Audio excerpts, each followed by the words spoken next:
Haleluya, biarlah seluruh hidup kita persembahkan untuk kemuliaan namanya saja.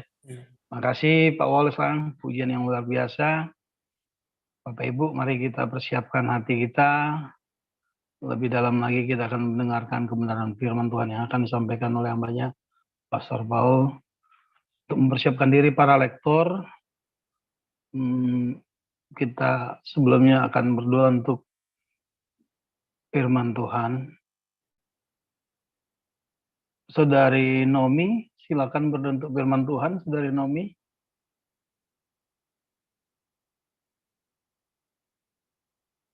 Dibuka mic-nya. Baik, terima kasih Pak Gito, Shalom.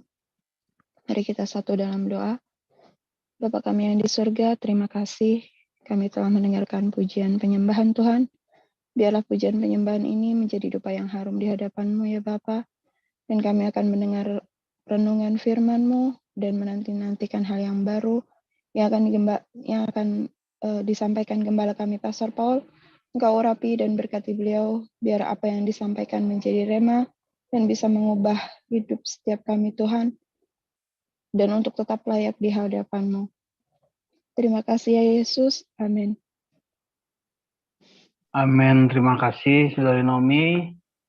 Pembacaan firman Tuhan pagi hari ini terambil dari Yeremia 3 ayat 1 sampai 25.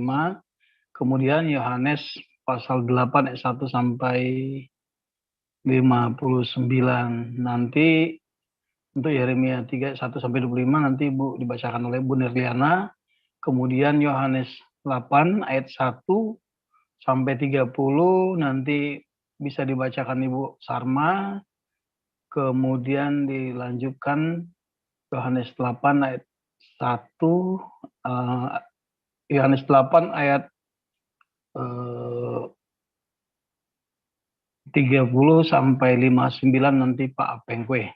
Silakan Bu Nirliana. Baik, terima kasih Pak Gindo. Salam Pak Gindo. Salam Pastor Paul, Bu Ana. Salam Bapak Ibu semua yang ada di Zoom dan di YouTube. Dan salam untuk saudara kami yang nonton kembali siaran kita ini. Baiklah, marilah kita sama-sama membaca firman Tuhan dari kitab Yeremia 3 ayat 1 sampai 25. Demikian firman Tuhan. Firman-Nya, jika seseorang menceraikan istrinya, lalu perempuan itu pergi daripadanya dan menjadi istri orang lain, akan kembalikah laki-laki yang pertama kepada perempuan itu? Bukankah negeri itu sudah tetap cemar? Engkau telah berzinah dengan banyak kekasih dan mau kembali kepadaku? Demikianlah firman Tuhan. Layangkanlah matamu ke bukit-bukit gundul dan lihatlah, di manakah engkau tidak pernah ditiduri? Di pinggir jalan-jalan engkau duduk menantikan kekasih, seperti seorang Arab di padang gurun. Engkau telah mencemarkan negeri dengan zinahmu dan dengan kejahatanmu. Sebab itu, dirus hujan tertahan, dan hujan pada akhir musim tidak datang. Tetapi dahimu adalah dahi perempuan sundal. Engkau tidak mengenal malu. Bukankah baru saja engkau memanggil aku, Bapakku, engkaulah kawanku sejak kecil. Untuk selama-lamanyakah ia akan murka atau menaruh dendam untuk seterusnya? Demikianlah katamu. Namun engkau sedapat-dapatnya melakukan kejahatan. Tuhan berfirman kepadaku dalam zaman Raja Yosia, sudahkah engkau melihat apa yang dilakukan Israel, perempuan murtad itu? Bagaimana dia naik ke atas setiap bukit yang menjulang dan pergi ke bawah setiap pohon yang rimbun untuk bersundal di sana? Pikirku, Sesudah melakukan semuanya ini, ia akan kembali kepadaku. Tetapi ia tidak kembali. Hal itu telah dilihat oleh Yehuda, saudara perempuan yang tidak setia. Dilihatnya bahwa oleh karena zinahnya, aku telah menceraikan Israel, perempuan murtad itu, dan memberikan kepadanya surat cerai. Namun Yehuda, saudaranya perempuan yang tidak setia itu, tidak takut, melainkan ia juga pun pergi bersundal. Dengan sundalnya yang sembrono itu, maka ia mencemarkan negeri dan berzinah dengan menyembah batu dan kayu. Juga dengan semuanya ini, Yehuda, saudaranya perempuan yang tidak setia itu, tidak kembali kepadaku dengan tulus hatinya, tetapi dengan pura-pura. Demikianlah firman Tuhan. Dan Tuhan berfirman kepadaku, Israel, perempuan murtad itu, membuktikan dirinya lebih benar daripada Yehuda, perempuan yang tidak setia itu. Pergilah menyerukan perkataan-perkataan ini ke utara. Katakanlah, kembalilah hai Israel, perempuan murtad. Demikianlah firman Tuhan. Mukaku tidak akan muram terhadap kamu, sebab aku ini murah hati. Demikianlah firman Tuhan. Tidak akan murka untuk selama-lamanya. Hanya akuilah kesalahanmu, bahwa engkau telah mendurhaka terhadap Tuhan Allahmu, telah melampiaskan cinta birahimu kepada orang-orang asing di bawah setiap pohon yang rimbun, dan tidak mendengarkan suaraku. Demikianlah firman Tuhan. Kembalilah, hai anak-anak yang murtad. Demikianlah firman Tuhan. Karena aku telah menjadi Tuan atas kamu.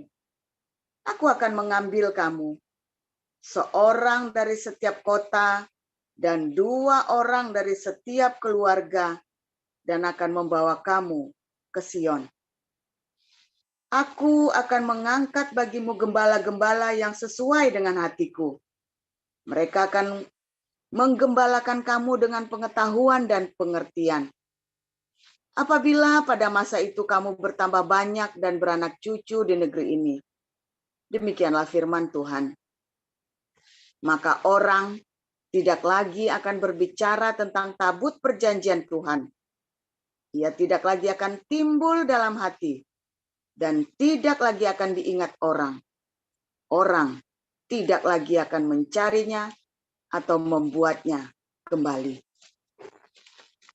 Pada waktu itu Yerusalem akan disebut tahta Tuhan, dan segala bangsa akan berkumpul di sana demi nama Tuhan ke Yerusalem, dan mereka tidak lagi akan bertingkah langkah menurut kedegilan hatinya yang jahat. Pada masa itu, kaum Yehuda akan pergi kepada kaum Israel, dan mereka akan datang bersama-sama dari negeri utara ke negeri yang telah kubagikan kepada nenek moyangmu menjadi milik pusakamu. Tadinya pikirku, sungguh aku mau menampatkan engkau di tengah-tengah anak-anakku dan memberikan kepadamu negeri yang indah, milik pusaka yang paling permai dari bangsa-bangsa. Pikirku, engkau akan memanggil aku Bapakku, dan tidak akan berbalik dari mengikuti aku. Tetapi sesungguhnya, seperti seorang istri tidak setia terhadap temannya, demikianlah kamu tidak setia terhadap aku, hai kaum Israel. Demikianlah firman Tuhan. Dengar, di atas bukit-bukit gundul, kedengaran tangis, memohon-mohon dari anak-anak Israel, sebab mereka telah memilih jalan yang sesat dan telah melupakan Tuhan Allah mereka. Kembalilah, hai anak-anak yang murtad. Aku akan menyembuhkan engkau dari murtadmu. Inilah kami datang kepadamu, sebab engkaulah Tuhan Allah kami. Sesungguhnya bukit-bukit pengorbanan adalah tipu daya, yakni keramaian di atas bukit-bukit itu. Sesungguhnya hanya pada Tuhan Allah kita ada keselamatan Israel. Tetapi berhala yang memalukan itu menelan segala hasil jerih lelah nenek moyang kita dari masa muda kita. Kambing domba mereka dan lembu-lembu mereka, anak-anak lelaki dan anak-anak perempuan mereka. Maka biarlah kita berbaring dengan perasaan malu, dan biarlah noda kita menyelimuti kita, sebab kita telah berdosa kepada Tuhan Allah kita, yakni kita dan nenek moyang kita dari masa muda kita sampai hari ini. Dan kita tidak mendengarkan suara Tuhan Allah kita. Demikian. Terima kasih Bu Deriana. Silakan Ibu Sarma. Yohanes 8 ayat 1 sampai 30, nanti Pak Apen Yohanes 8 ayat 31 sampai 59. Saya akan membacakan kebenaran firman Tuhan yang terambil dari Yohanes 8 ayat 1 sampai 30. Beginilah firman Tuhan. Lalu mereka pulang masing-masing ke rumahnya, tapi Yesus pergi ke Bukit Zaitun. Pagi-pagi benar ia berada lagi di bait Allah, dan seluruh rakyat datang kepadanya. Ia duduk dan mengajar mereka. Maka ahli-ahli Taurat dan orang-orang Farisi membawa kepadanya seorang perempuan yang kedapatan berbuat zina. Mereka menempatkan perempuan itu di tengah-tengah, lalu berkata kepada Yesus, "Rabi, perempuan ini tertangkap basah ketika ia sedang berbuat zina. Musa dalam hukum Taurat memerintahkan kita untuk melempari perempuan-perempuan yang demikian. Apakah pendapatmu tentang hal itu?" Mereka mengatakan hal itu untuk mencobai dia, supaya mereka memperoleh sesuatu untuk menyalahkannya. Tapi Yesus membungkuk lalu menulis dengan jarinya di tanah. Dan ketika mereka terus-menerus bertanya kepadanya, ia pun bangkit berdiri lalu berkata kepada mereka, "Barang siapa di antara kamu tidak berdosa, hendaklah ia yang pertama melemparkan batu kepada perempuan itu." Lalu ia membungkuk pula dan menulis di tanah. Tapi setelah mereka mendengar perkataan itu, pergilah mereka seorang demi seorang mulai dari yang tertua. Akhirnya tinggallah Yesus seorang diri dengan perempuan itu yang tetap di tempatnya. Lalu Yesus bangkit berdiri dan berkata kepadanya, "Hai perempuan, di manakah mereka? Tidak adakah seorang yang menghukum engkau?" Jawabnya, "Tidak ada, Tuhan." Lalu kata Yesus, "Aku pun tidak menghukum engkau. Pergilah dan jangan berbuat dosa lagi mulai dari sekarang." Maka Yesus berkata pula kepada orang banyak, katanya, "Akulah terang dunia, barang siapa mengikut aku, ia tidak akan berjalan dalam kegelapan, melainkan ia akan mempunyai terang hidup." Kata orang-orang Farisi kepadanya, "Engkau bersaksi tentang dirimu, kesaksianmu tidak benar." Jawab Yesus kepada mereka, katanya, "Biarpun aku bersaksi tentang diriku sendiri, namun kesaksianku itu benar, sebab aku tahu dari mana aku datang dan kemana aku pergi. Tapi kamu tidak tahu dari mana aku datang dan kemana aku pergi. Kamu menghakimi menurut ukuran manusia. Aku tidak menghakimi seorang pun. Dan jikalau aku menghakimi, maka penghakiman itu benar, sebab aku tidak seorang diri, tetapi aku bersama dengan Dia yang mengutus aku. Dan dalam kitab Tauratmu ada tertulis bahwa kesaksian dua orang adalah sah. Akulah yang bersaksi tentang diriku sendiri, dan juga Bapa yang mengutus aku bersaksi tentang aku. Maka kata mereka kepadanya, "Di manakah Bapamu?" Jawab Yesus, "Baik aku maupun Bapakku tidak kamu kenal. Kalau sekiranya kamu mengenal aku, kamu mengenal juga Bapakku." Kata-kata itu dikatakan Yesus dekat perbendaharaan waktu ia mengajar di dalam bait Allah, dan tidak seorang pun yang menangkap dia karena saatnya belum tiba. Maka Yesus berkata pula kepada orang banyak, "Aku akan pergi dan kamu akan mencari aku, tetapi kamu akan mati dalam dosamu. Ke tempat aku pergi, tidak mungkin kamu datang." Maka kata orang-orang Yahudi itu, "Apakah ia mau bunuh diri dan karena itu dikatakannya, ke tempat aku pergi tidak mungkin kamu datang?" Lalu ia berkata kepada mereka, "Kamu berasal dari bawah, aku dari atas. Kamu dari dunia ini, aku bukan dari dunia ini. Karena itu tadi aku berkata kepadamu, bahwa kamu akan mati dalam dosamu. Sebab jikalau kamu tidak percaya bahwa akulah dia, kamu akan mati dalam dosamu." Maka kata mereka kepadanya, "Siapakah engkau?" Jawab Yesus kepada mereka, "Apakah gunanya lagi aku berbicara dengan kamu? Banyak yang harus kukatakan dan kuhakimi tentang kamu. Akan tetapi dia yang mengutus aku adalah benar, dan apa yang kudengar daripadanya, itu yang kukatakan kepada dunia. Mereka tidak mengerti bahwa ia berbicara kepada mereka tentang Bapa." Maka kata Yesus, "Apabila kamu telah meninggikan Anak Manusia, barulah kamu tahu bahwa akulah dia, dan bahwa aku tidak berbuat apa-apa dalam diriku sendiri, tetapi aku berbicara tentang hal-hal sebagaimana diajarkan Bapa kepada aku. Dan ia yang telah mengutus aku, ia menyertai aku. Ia tidak membiarkan aku sendiri, sebab aku senantiasa berbuat apa yang berkenan kepadanya." Setelah Yesus mengatakan semuanya itu, banyak orang percaya kepadanya. Ya, saya teruskan. Maka katanya kepada orang-orang Yahudi yang percaya kepadanya, "Jikalau kamu tetap dalam firman-Ku, kamu benar-benar adalah murid-Ku, dan kamu akan mengetahui kebenaran, dan kebenaran itu akan memerdekakan kamu." Jawab mereka, "Kami adalah keturunan Abraham dan tidak pernah menjadi hamba siapapun. Bagaimana engkau dapat berkata kamu akan merdeka?"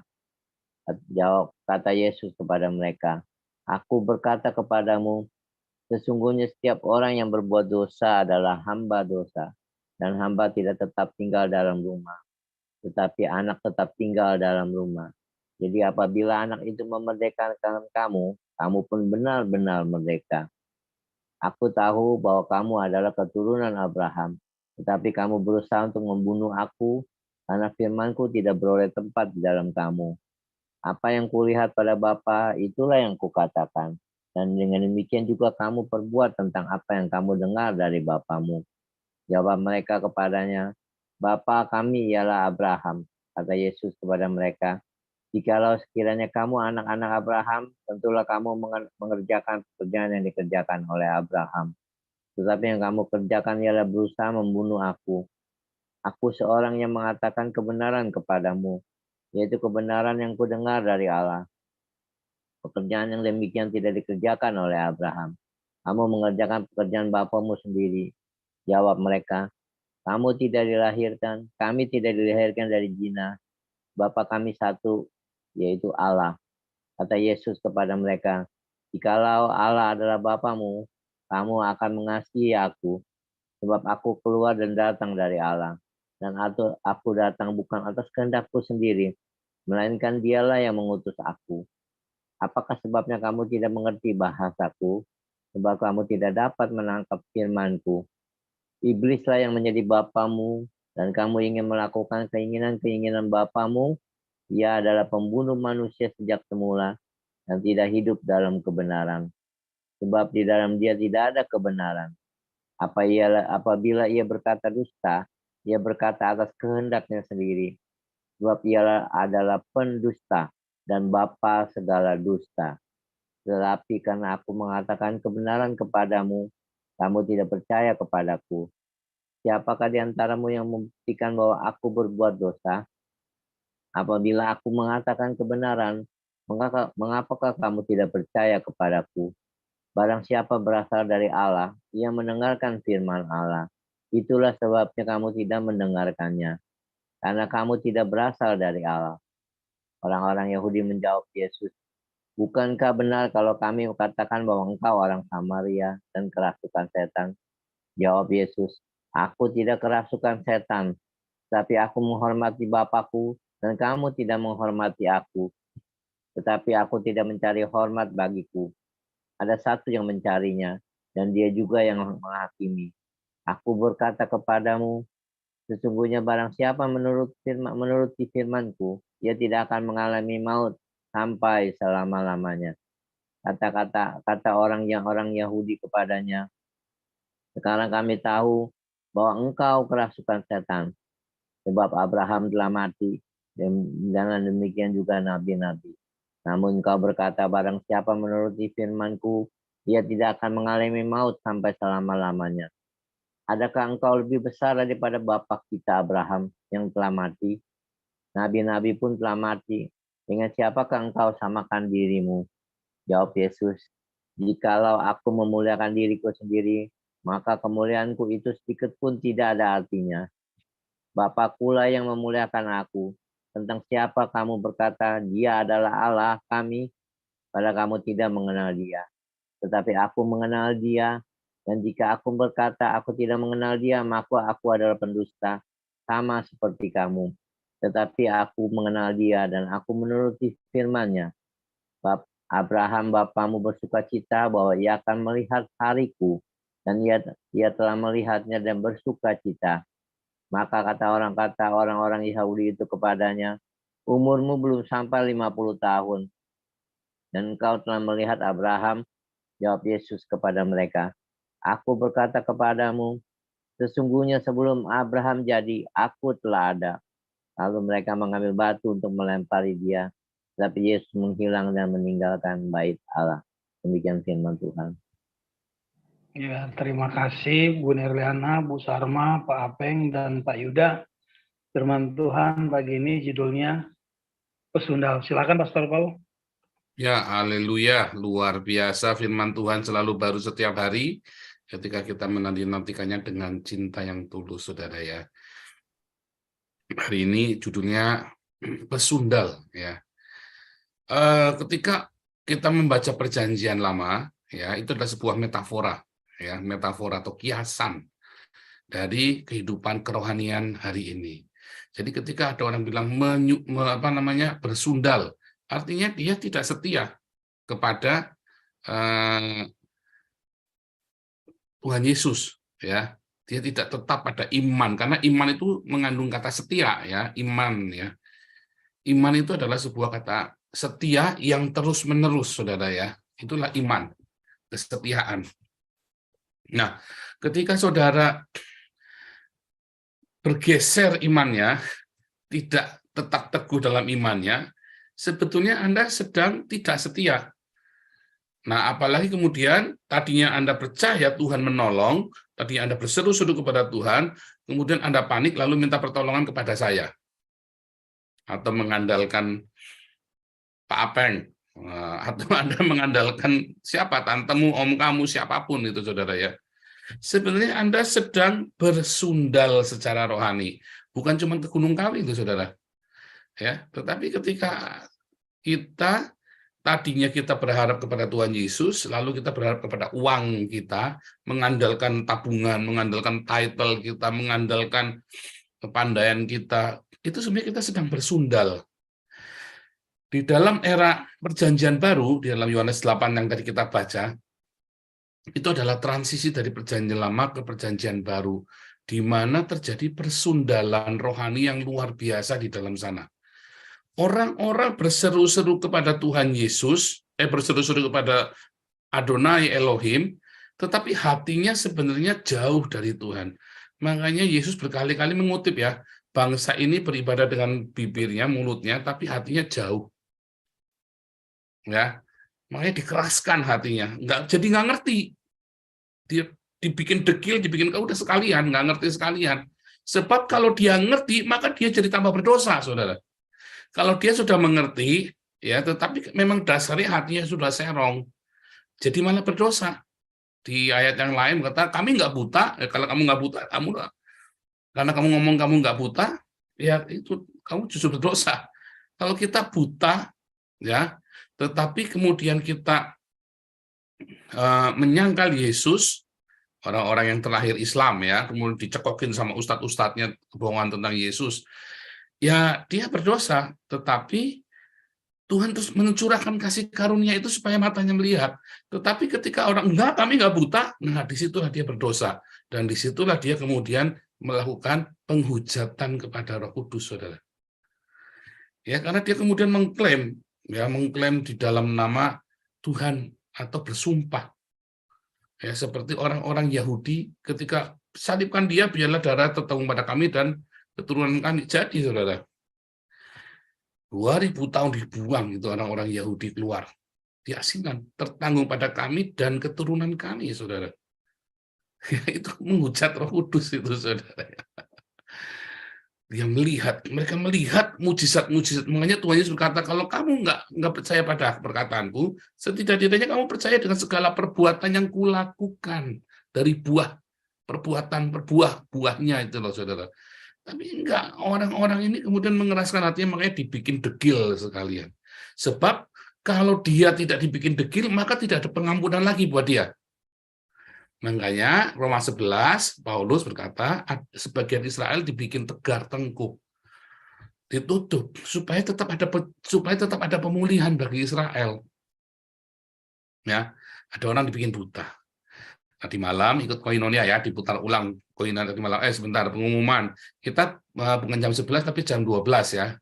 Kita koinonianya jam 12, ya, saudara, ya, jam 12 waktu Jakarta. Karena kalau jam 11 saya hitung-hitung kepagian, ya. Jam 5 sama jam 6. Jam 6 jam 7, tapi kalau jam 12 itu jam 7 jam 6 jam 7 kalau jam 12 siang. Ya. Jadi koinonia jam 12 siang, ya, kita, ya, bukan jam 11, ya, jam 12 siang. Jadi jam 6 atau jam 7 waktu Eropa atau jam 12 waktu Jakarta, ya, saudara, ya. Kita koinonia jam 12 waktu Jakarta, ya. Saya ulangi, jam 12 waktu Jakarta. Nanti saya kasih di YouTube Community. Nah, kita balik lagi tadi, ya. Koinonia tadi malam Anda dengarkan, ya, urutannya, ya, semua. Tadi didengar ulang, ya, itu nggak mungkin Anda sekali dengar ngerti yang saya ngomong, Anda dengarkan 2-3 kali supaya pelajaran tadi malam Anda bisa mengerti, ya. Kalau yang sudah belajar kelas evangelis apologetik akan lebih mudah untuk mengerti. Tapi kalau yang sama sekali belum ikut kelas, saudara blank yang saya ngomong pasti malam, ya. Dengarkan 2-3 kali yang koinonia tadi malam, ya. Anda lihat orang-orang, ya, orang-orang Islam yang terlahir Islam, dia sama sekali belum dibukakan, maka dia akan mendapat banyak sekali kasih karunia ketika dia bertobat, sampai dia benar-benar mau dia mengatasnamakan Tuhan, lalu dia mulai menyesatkan dirinya dan orang-orang, ya, dari mulai cuman menghujat anak manusia, jadilah dia penghujatan kepada Roh Kudus seperti Amadedat. Tetapi ada orang-orang yang dari Kristen lalu dia pindah jadi Islam. Waktu di Kristen dia sudah mengenyam. Ada orang Kristen yang di Kristen juga salah-salahan saja. Nah, itu sama saja dengan orang yang lahir Islam. Dia nggak ngerti apa-apa, saudara. Moko Ginta itu nggak ngerti apa-apa tuh dia. Kristennya nggak ngerti. Tapi Irena Handono, Stephen Indra, Hani Christian, ya, itu orang yang sudah mengecap. Kemudian dia berbalik. Dia bersundal dan tidak bertobat. Nah, bukan cuma bersundal, dia tinggalkan cinta itu dan nggak mau bertobat. Ada yang bersundal tapi dia bertobat, saudara, ya. Itu sudah bersundalnya parah namanya, ya, karena dia tinggalkan benar-benar, dia berbalik dan dia hina sesembahannya yang lama, kekasihnya yang lama, Yesus Kristus. Seperti Muhammad itu, ya.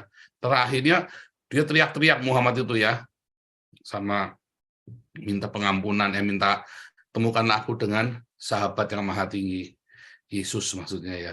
Tapi dia sudah tinggalkan kekasihnya itu, sahabatnya itu, sahabat yang sejati itu sudah ditinggalkan, sudah ditutup. Nah, ketika hidup kita dikuasai oleh hawa nafsu, tadi hawa nafsu itu bukan cuma seksual, ya, saudara, ya. Agama pun nafsu untuk beribadah, hawa nafsu. Seperti Kain ya, bolak-balik kita sudah sering cerita, seperti Kain, hawa nafsu untuk ibadah. Hawa nafsu, ibadahmu itu jangan dikuasai oleh hawa nafsu. Jangan ibadahmu itu daging, saudara. Tapi ibadahmu itu harus roh. Menyembah Allah di dalam roh dan kebenaran. Dalam roh, ya. Bukan dengan daging, tetapi roh. Kalau dengan daging itu hawa nafsu. Kalau dengan roh itu artinya penuh dengan cinta. Ibadah itu harus dengan cinta, saudara. Ya, cinta yang agape, cintanya Yesus. Ketika kamu ibadahnya dengan hawa nafsu, kamu akan menyiksa diri. Satu, kamu akan menyiksa diri. Dua, kamu akan menyiksa orang lain yang nggak ikut ibadah bareng kamu. Contohnya orang Islam kalau puasa, nyiksa orang lain, saudara. Karena ibadahnya dengan hawa nafsu. Kalau orang ibadah buat dirinya sendiri penuh dengan cinta, dia tidak akan nyusahin diri sendiri dan tidak akan nyusahin orang lain. Tapi orang yang suka menyiksa diri, ibadah dengan menyiksa diri, yang pukul-pukul nyambukin diri sendiri, atau waktu itu sekte Syiah itu ya, orang-orang Syiah itu kan suka mukul-mukul ya, sama beberapa sekte Katolik kan ada yang menyiksa diri itu ya. Itu adalah bentuk dari ibadah dengan hawa nafsu. Satu, dia menyusahkan diri sendiri, kemudian dia akan menyusahkan orang lain. Nah, siapa di sini kalau ibadah menyusahkan orang lain? Pak, saya mau KKR, nanti saya mau jadi WL, terus Anda jam 4 sore sudah izin pulang. Ya, kalau jadi WL itu seminggu bisa 3 kali. Sampai bosnya bingung. Hah? Bingung, akhirnya bos-bosnya nggak mau, jangan ngerjakan karyawan orang Kristen lah.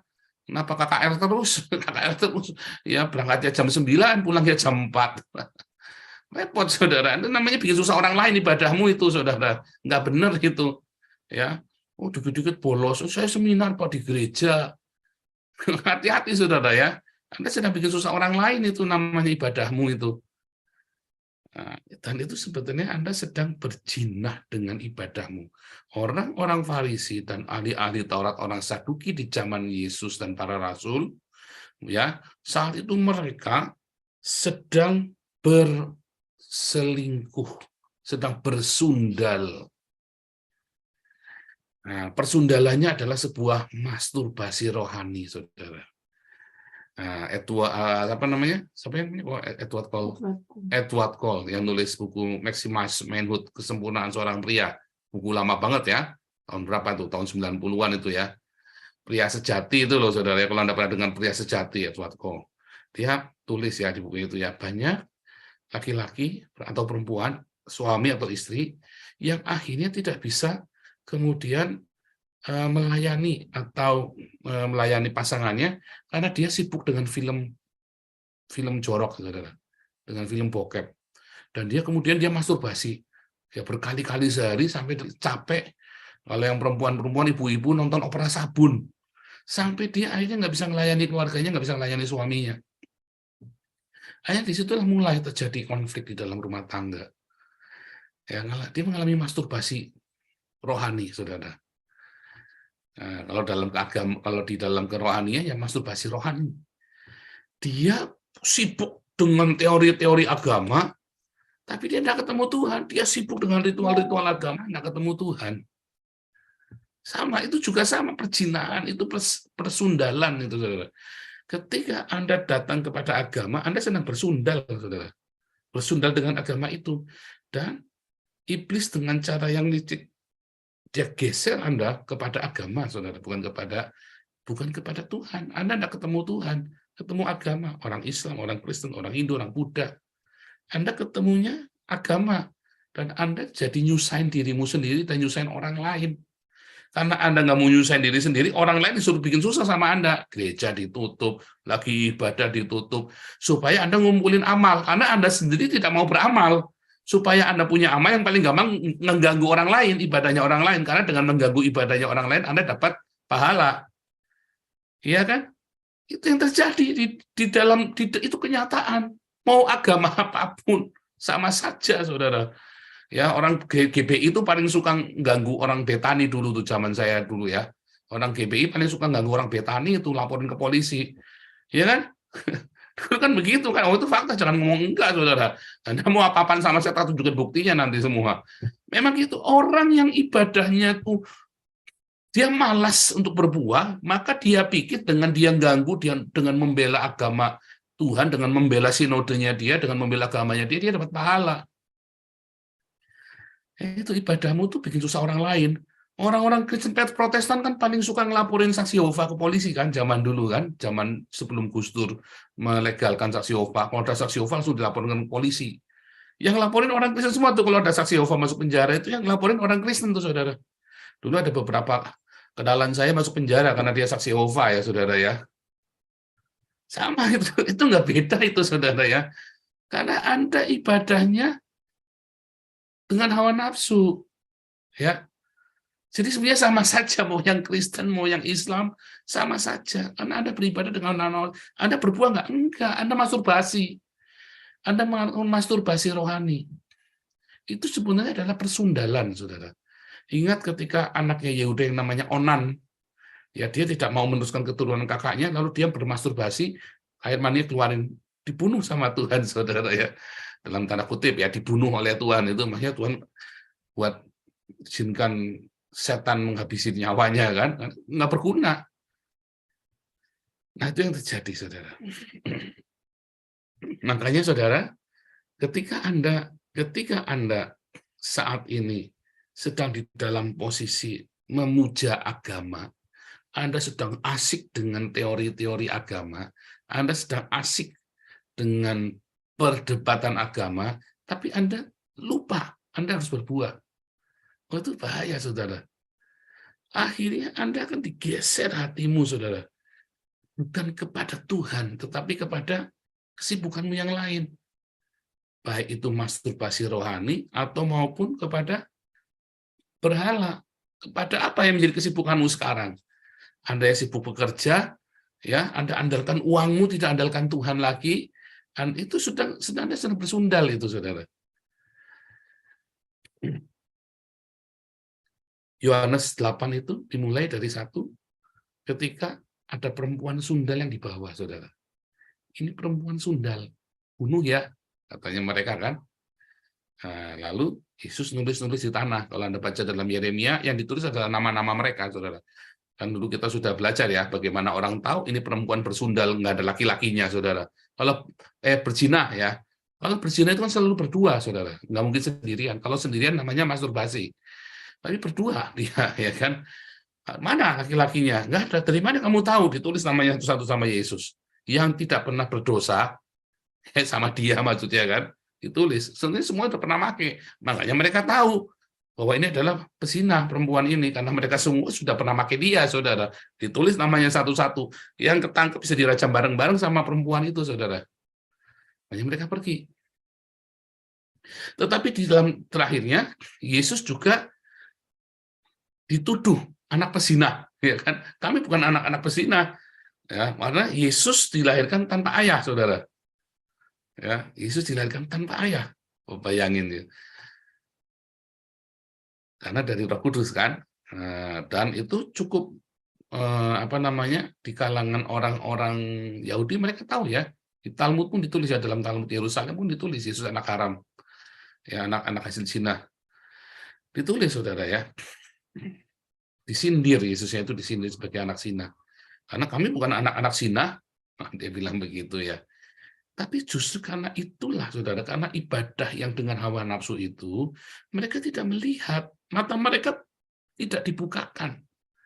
Karena ketika ibadahmu dikuasai, ketika akal sehatmu dikuasai hawa nafsu, kamu tidak akan pernah melihat kebenaran. Hati-hati, saudara, kalau Anda beribadah pun, Anda dikuasai hawa nafsu, ya, Anda bisa ketutup matanya, saudara. Bisa nggak melihat kebenaran. Ketika Yesus berkata, ya, aku tidak berkata-kata dari diriku sendiri, ya, tapi ada Bapakku yang berkata-kata.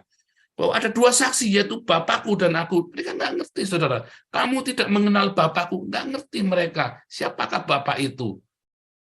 Sebenarnya Yesus sedang cerita firman Tuhan di dalam perjanjian lama dari Kejadian sampai Maleakhi, saudara. Itulah saksi.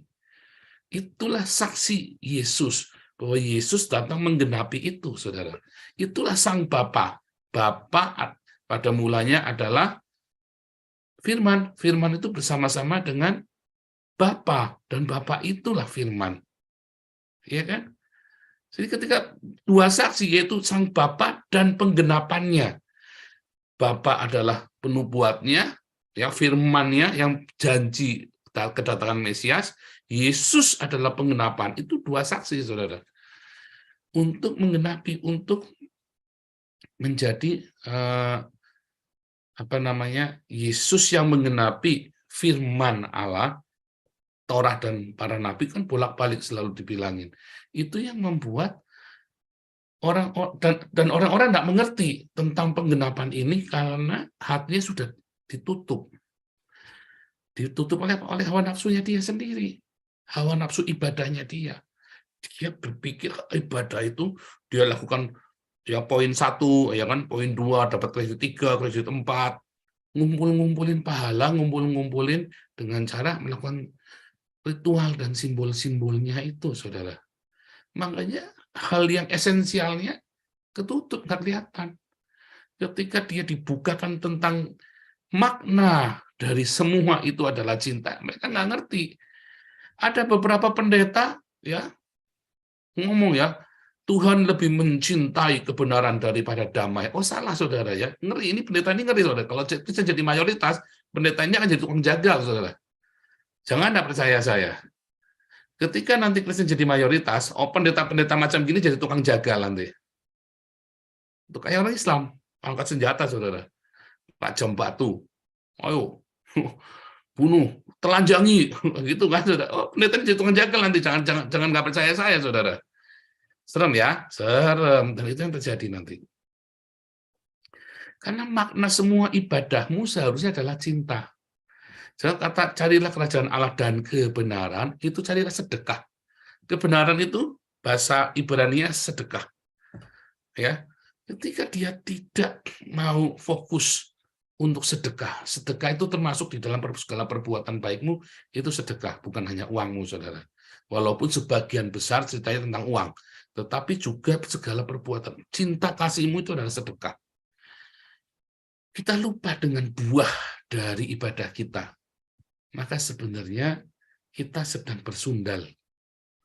Dan hati-hati saat itu orang yang sedang bersundal, orang yang sedang selingkuh, orang yang sedang mabuk dengan seks, bukan dengan cinta, ketutup, saudara.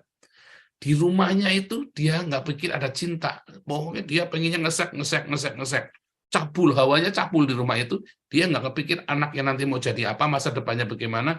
Dia pokoknya mau cabul. Dia bahkan dengan selingkuhannya bisa ada di rumah, di depan anaknya, cium-ciuman sama selingkuhannya. Aduh, saya pernah nangani jemaat yang begini. Sampai saya marah sekali, saya tegur.